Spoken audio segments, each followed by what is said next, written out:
Bem-vindo ao canal de Estudante do Áudio. Para aqueles que estão aqui pela primeira vez, o meu nome é Jorge Esteves, produtor musical e estudante de áudio há 34 anos, e a finalidade desse canal é compartilhar a experiência que eu tive e tenho com áudio com todos aqueles que estudam ou trabalham na produção musical. E no estudo de hoje nós iremos pautear sobre alguns procedimentos que irá lhe ajudar na finalização da mixagem, preparando para a masterização, ou seja, a pré-masterização. Mas antes de iniciar, eu quero deixar registrado meus sinceros agradecimentos a toda a família do áudio que tem me prestigiado com os incentivos e prova de amizade, seja através dos e-mails, seja através dos comentários aí embaixo, compartilhando o vídeo, ou deixando o seu joinha que demonstra que eu estou no caminho certo dos estudos aqui no canal, e principalmente pela compreensão e paciência com a minha deficiência na fala. A toda a família do áudio, meu sincero muito obrigado.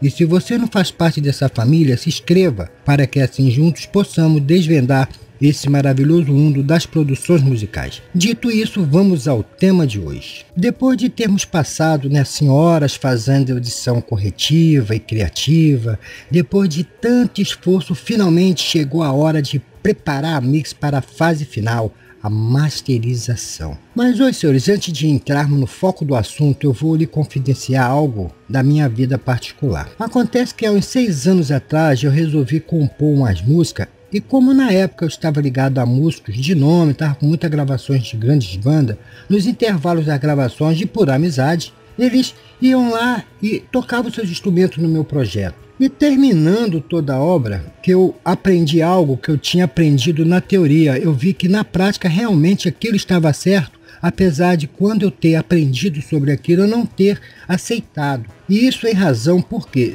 já se passaram 6 anos e eu nunca consegui finalizar a mixagem dessa obra. Porque sempre que eu vou fazer, eu estou sempre achando que está faltando alguma coisa, sempre acho que é uma edição, é um instrumento, é um arranjo. Ou seja, o que foi me ensinado na teoria é uma verdade, que você jamais pode amar uma obra para fazer as suas edições.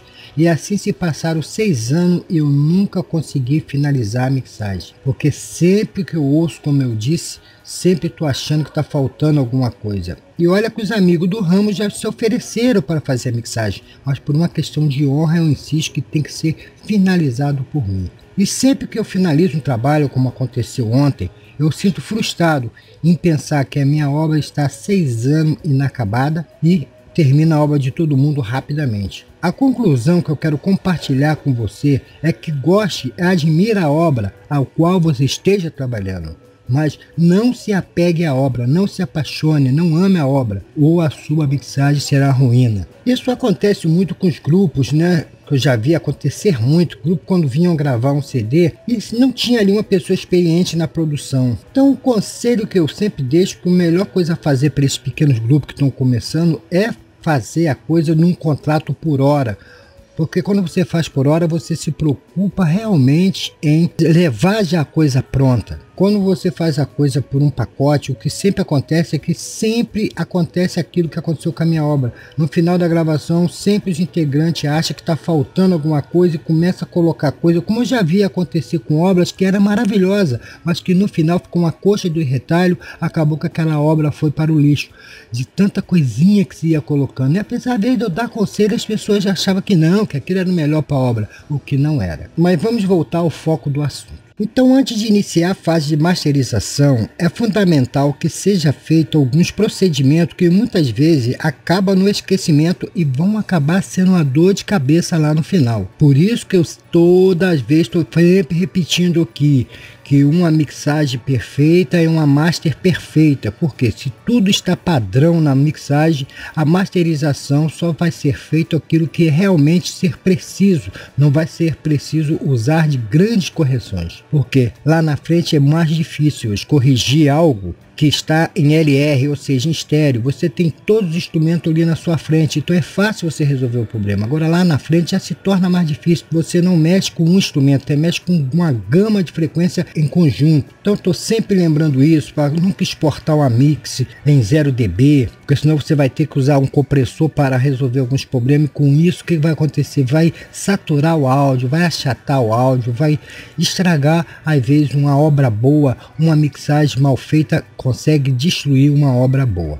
Então vamos lá, começando esses passo a passo devagar, eu vou ser rápido para que o estudo não fique longo. Muitas pessoas têm um hábito lá fora, o americano principalmente, inclusive um dos nossos inscritos esses dias nós estávamos conversando sobre isso. Eles ajustam o bumbo em menos 6 dB, porque, como falei, todos os instrumentos graves nós temos a deficiência de ouvir. Então vai ser realmente, justamente o instrumento mais grave, vai ter aqui o fade no seu maior volume. Vocês olham aqui que o contrabaixo está lá em cima. Então é normal que comece geralmente pelo grave e depois vai sustentando todo o resto. Esse é um procedimento que a pessoa pode usar, que existe várias maneiras aqui no canal, como eu mostrei, de fazer essa distribuição de dinâmica. E isso aí é a critério e a gosto de cada um que edita. Lembrando uma coisa, que a pessoa tem que aumentar o volume, é dos monitores. Muita gente tem mania de querer aumentar o volume da mix para conseguir ouvir. Não, você tem que aumentar o volume dos monitores, não da mix. Não esqueça disso, que eu já vi muito esse erro. Então nesse ponto eu quero registrar que eu vou usar aqui como DAW o Sonar Platino para demonstrar a coisa na prática, mas todos os procedimentos ao qual eu vou mostrar aqui tem o mesmo processo, seja DAW de sua preferência, seja o Pro Tools, Cubase, Nuendo, Studio One e etc. O primeiro procedimento é verificar a relação do nível nominal da mix e principalmente se você trabalha em 16 bits, porque quando você trabalha acima disso, por exemplo 24 bits, 32 bits, a coisa não é tão complicada. Por quê? Quanto maior o número de bits, maior vai ser o número de espaço livre para você fazer as edições lá na master. Mas é sensato criar o hábito que eu sempre criei de trabalhar com saída do master a cerca de 3 dB de margem.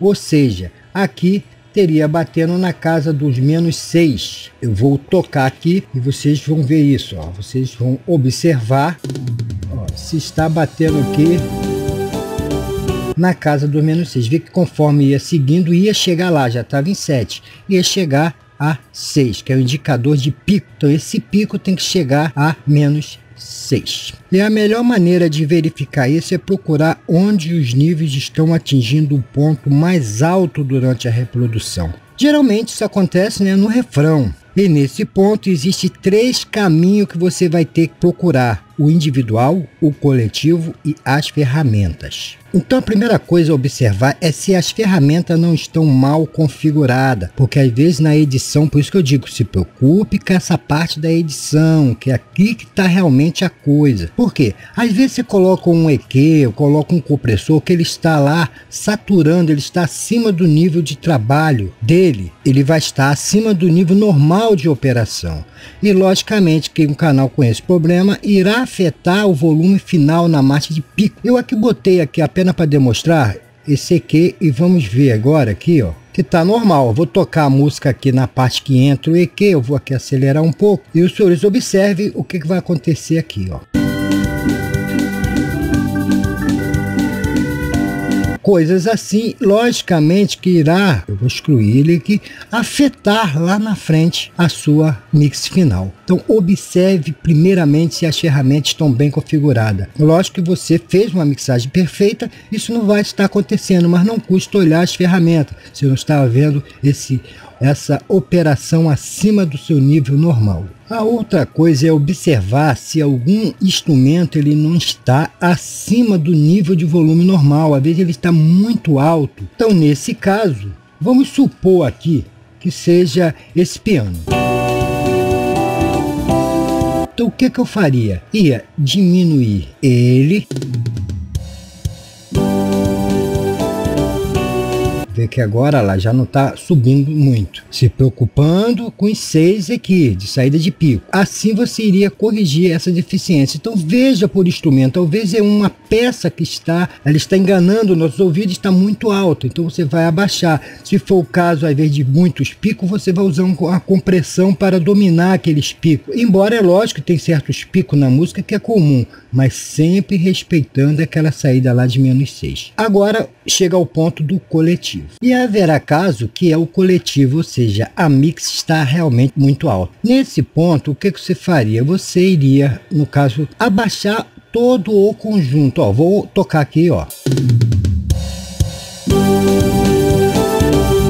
vê que está muito alto. Então o que que eu faço? Reúno todo mundo e abaixo ouvindo.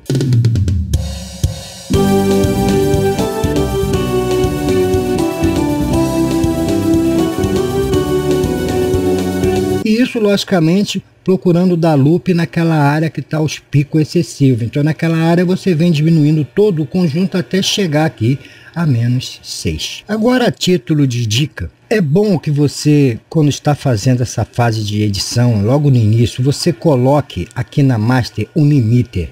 Então você chega aqui, eu vou inserir um limiter qualquer aqui, e esse limiter ele vai ter uma configuração de nada, ele apenas vai ficar tudo a zero, ou seja, se passar de zero ele corta, porque no áudio, quando o sistema digital envia para o analógico através dessa conversão, lá trabalha com voltagem, e os seus alto-falantes trabalham com a voltagem.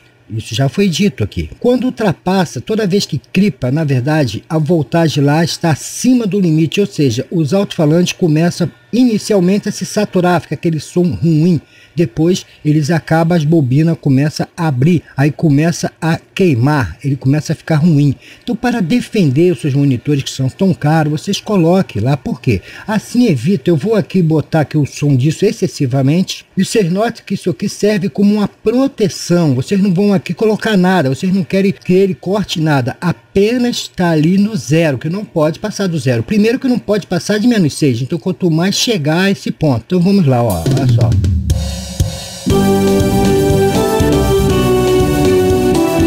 Tá clipando, então ó, eu uso ele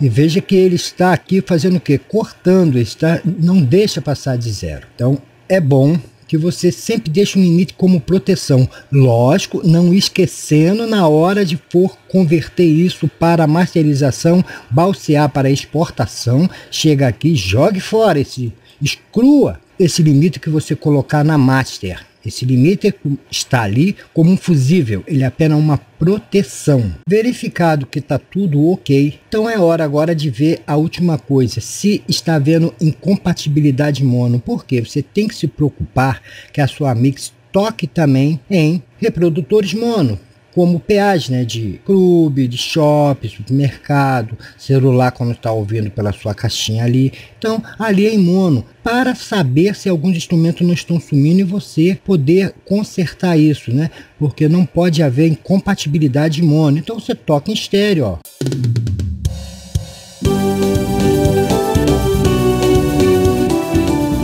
E veja se está tudo ok, se está todos os instrumentos saindo ali perfeitamente. É lógico, com o mono se perde muitos efeitos, muitos detalhezinhos, a espacialidade da coisa criativa se perde, mas os instrumentos não podem sumir, pode sumir esses pequenos detalhes, porque em mono se perdem mesmo. E neste ponto eu vou aproveitar para responder a pergunta que alguns inscritos têm me perguntado com uma dúvida. Então, já que estou falando aqui de pré-masterização, isso faz parte. Então, a pergunta que sempre se tem me feito é a seguinte: Jorge, pode-se colocar um compressor lá na exportação para masterização? Vou inserir aqui um compressor e ele está aqui. Bom, senhores, o primeiro fato é o seguinte: a regra diz que, como também não existe regra, como sabemos no áudio, 2 mais 2 nunca é igual a 4, existe variante. Isso não é proibido, porque quando você bota um compressor na master, você está fazendo uma cola. Se coloca esse compressor para isso, para fazer essa cola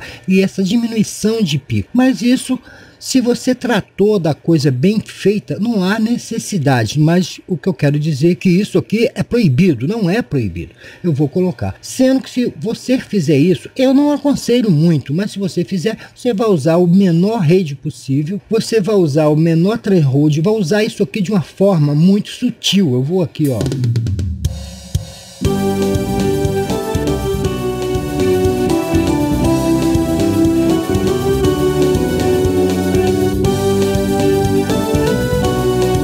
Veja que tá ali só acompanhando a música, é bem sutil. Eu vou com e sem, ó.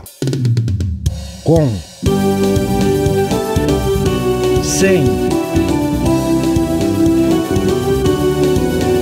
Então serve para isso, para fazer uma pequena cola. Não vejo necessidade se você fez uma boa mixagem, mas se você achar necessário, isso não é proibido. Então espero ter respondido a dúvida dos inscritos. Tendo respondido então a dúvida, termino aqui desejando a todos boas produções, e se esse estudo lhe foi útil, por favor, deixe abaixo o seu like, pois o seu apoio é muito importante para mim, meu irmão de áudio.